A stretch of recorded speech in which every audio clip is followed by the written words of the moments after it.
Sawubona Buthemba. Mfowethu, ngathandana nosisi engahlangana naye eThekwini. Ngathandana nosisi engahlangana naye eThekwini. Kanti lo sisi mawa. Saseze siplane even ngisho amalobolo Buthemba. Only to find out ukuthi ngithola ukuthi uma wami Buthemba sengize ngimmithisile umntwana unengane.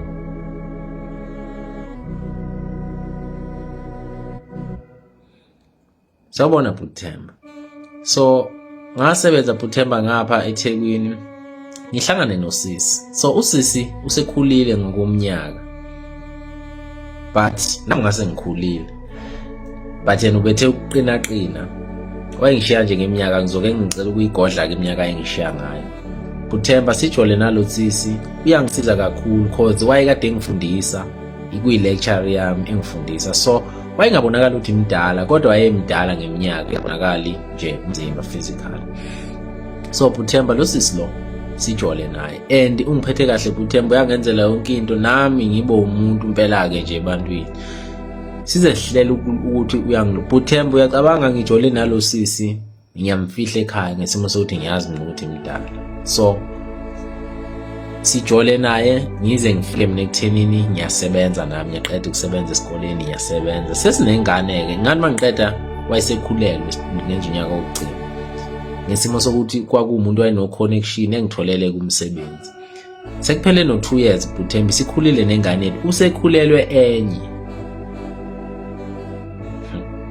Usekhulelwe enye Buthemba. So usisi lo ukhulelwe enye ebese kuthunyelwa abakhulu akakaze Buthemba ekhaya ne size sinomuzi lapho ngapha eThekwini esihlala kuona ne akakaze ekhaya. But uma ngabe ngikhuluma nobaba ngibuza isibongo siyafana nesalosisi. Mangibuza isibongo sikamama siyafana nesalosisi. Alright Buthemba. So usisi lo ngimbuza ukuthi uyamazi noba because kunento ingisinda nje ukuthi why isibongo sikamama sifane nesalosisi i-age ifane naleyalosisi even ngisho nosuku lokuzalwa likasisi ifane nalolu and ingxabane aba nayo benoma yenzeka ngosuku lelo engangizalwa ngalo mina yonke lento iyalinga and usisi akangazi ngaphela ubaba uyamazi usisi.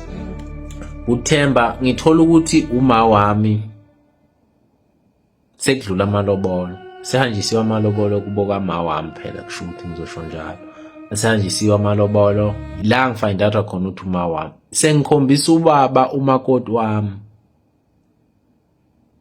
Ubaba wavele wahlala phansi wayekade enoshukela Buthemba wawa lapho samphuthumisa esibhedlela. Ingistresseke lento ukuthi why ubaba ewa manje kanti Buthemba usebone lento le. Wayichaza Buthemba ubaba elele esibhedlela ukuthi mfana wami uma wakho lo somlobolile and unomntwana noma wakho again ukhulelwe njengokuchazile. Angazi mfana wami ngizothini kodwa uma wakho ngempela lo washe bethula Buthemba ubaba.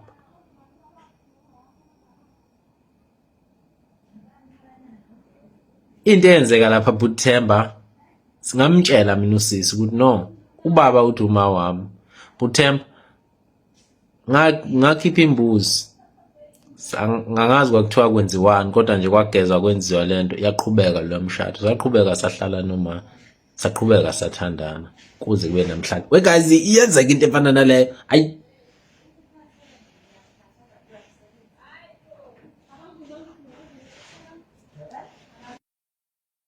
Siyabingelela nganzakwethu siyacela ngoqala ungena kuleli khasi lethu ucafa subscribe button le channel yethu Umgosi nganzakwethu impica abadala lena emangazayo ukuthi owesilisa washada nomama wakhe. Mina nawe nganzakwethu ke bengathanda sihlangana lapha kwi-comment section sizovo lwakho uthini ngalolu daba ungakhohlwa ukucofa subscribe button le channel siphinde sihlangana kwivideo elandelayo. Danko.